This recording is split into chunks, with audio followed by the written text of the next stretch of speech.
If the best things happen to you before you're ready for it, you will not be able to handle it. It will not be a blessing. Your business on the spiritual path is just to keep yourself receptive. Saints are very compassionate. Gurus are just brutal. He will only let those things that need to happen, happen, and ultimately it'll pay.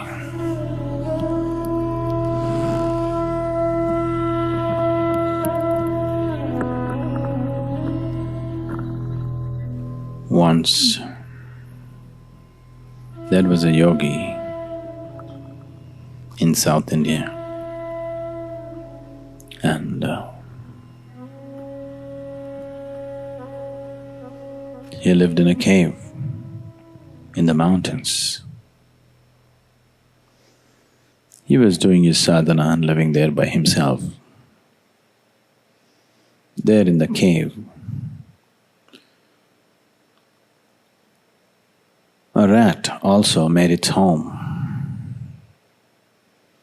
The yogi noticed his companion, made little space for him, and also started feeding him. The rat grew fat on the food that the yogi was giving. And one day, the rat just went out, and a cat saw food in rat, the yogi's food, and went after him. Because he had grown fat on the food that was being thrown at him, he couldn't really handle his own survival by escaping. So he ran into Yogi's lap, fell into Yogi's lap and cried, "This cat is going to kill me." The yogi held the rat and chased away the cat. Then he thought, this rat is going to have problems like this now that the cat has seen a fat rat. It is going to prowl around and wait. So, for its safety, yogi told the rat, "Say, I will make you into a cat so that you will be safe." So he made the rat into a cat and fed the cat. The cat grew fat.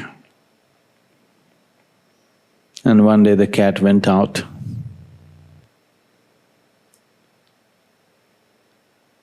A hunting dog saw this cat and went after him. Once again, because the cat had grown fat with yogi's food, he is not able to handle his own survival. He ran straight to the yogi and fell in his lap and said, "The dog is going to kill me." The yogi held the cat and chased away the dog, then decided to… said, for its safety, the best thing is, it becomes a big dog. So he made the cat into a big dog. The dog, also he fed the dog. The dog grew fat. And went out one day. A tiger saw this fat dog and went after him. The dog came running and fell in yogi's lap and again said, "The tiger is going to kill me." The yogi chased away the tiger and said, "I will make you into a tiger so that you have no such problems." He made the rat, which was a dog right now, into a tiger. So he became a tiger and yogi continued to feed the tiger. The tiger went about in the forest. He enjoyed it. If he just growls, everybody runs. He just enjoyed being a tiger, but it started bothering him. Everybody in the forest thinks I am a tiger. The secret that I am actually a rat, only the yogi knows. If I eat him up, if I kill him and eat him, nobody will know that I am a rat. Everybody will really think I am a tiger. He got this idea. So he approached the yogi. The yogi saw the intention of the tiger. He saw, oh, I gave him things that he's not ready for and made him once again into a rat.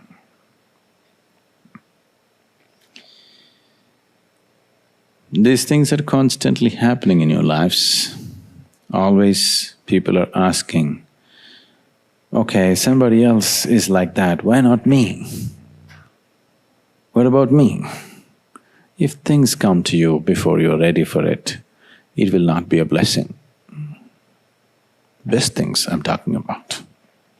If the best things happen to you before you're ready for it, it will not be a blessing in your experience, it'll become a great difficulty. You will not be able to handle it.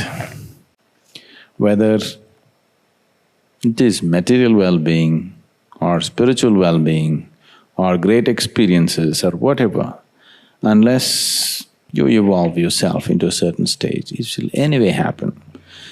Your business on the spiritual path is just to keep yourself receptive, not expect or demand as to what should happen. I am not that kind of yogi.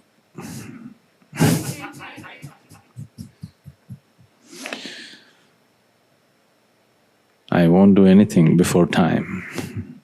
But if something comes to you before your time, it will not be a blessing. So the best thing is always just to keep yourself receptive and do what you have to do. What has to happen will anyway happen. In India, we have this practice, especially if you plant a mango tree. The second year itself, mango tree will flower. If you let it be, it'll become full of fruit. The plant will be only this much. By end of January, February, it'll be full of flower. If you let it be, lot of fruit will come. If you do that, if you allow the fruit to come, the plant will be ruined. It will not grow properly. So the second year when the mango flower comes, we pluck off all the flowers, we won't let it fruit. Next year mango flower comes, we'll pluck off everything. Only fourth, fifth year we will allow it to happen. That too, fourth year we will pluck off half of it and leave half. After fifth year we will let it fruit. If you let it fruit in the second year itself, that tree will never grow to its full size. Any number of wild trees, mango trees you see, they never grew to full size because nobody did this plucking job. It's destructive at that point, but that's needed. Otherwise, what needs to happen will not happen.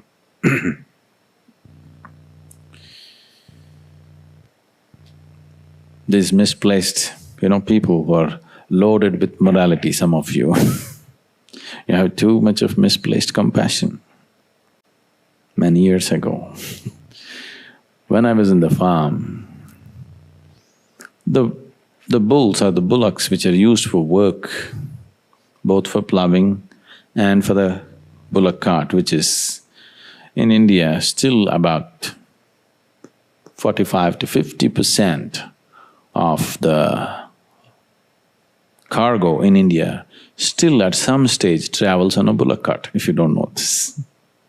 There are trucks, there are trains, there are everything, but still 45 to 50% of the cargo in India still travels on a bullock cart, at least in its early stage, from farm down to the market somewhere. So every farm has bulls and carts, this is normal. So I had these two bulls, and if you treat them well and if you take care of them, they really are good, They act like your friends and they're very responsive. You can have a certain kind of rapport and relationship with them. Like people have very close and dear relationships with dogs. Similarly, people have very close relationships with cows and bulls. So these two bulls are good and they're handsome young men, So, periodically, you have to do like you have the horseshoe for the horses. Similarly, a similar shoe, actually a horseshoe of a slightly different size, also goes into the bull's toes. The way it is done, with the horses you can do it, have the horses standing and do it. With the bulls it's not possible to do that. They have to put the bulls down on the floor and it's quite a terrible affair when it's being done. I just saw this whole… A couple of times this guy came and did it, and the way he was doing it, I thought, where is it needed? I have stopped using the cart. My bulls won't go on the road. It only walks on the, unpaved surfaces. So I thought, don't want this horseshoe for my bull. There's no bull shoe, okay?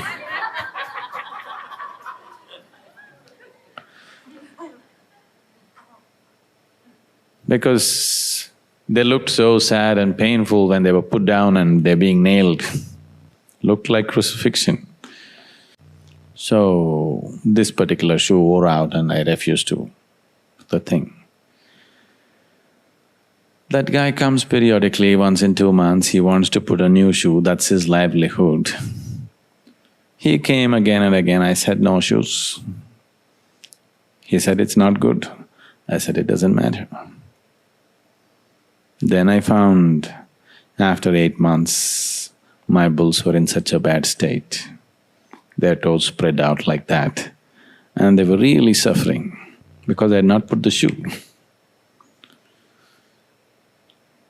Then I thought, what happened to my sense?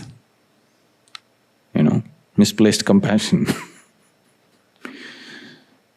If the shoes were there, even if it goes through half an hour of pain, then they will be fine. Now to avoid that half an hour of pain, now they're all the time painful.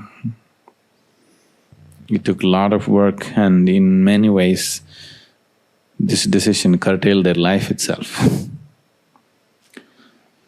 So, on the spiritual path, saints are very compassionate.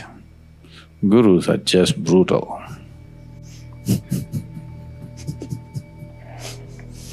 Saints just bless and say, let everything happen to you, or let the best happen to you. A guru is brutal. He will only let those things that need to happen, happen. Rest of it, he won't let it happen. And ultimately it'll pay. Ultimately it'll definitely pay.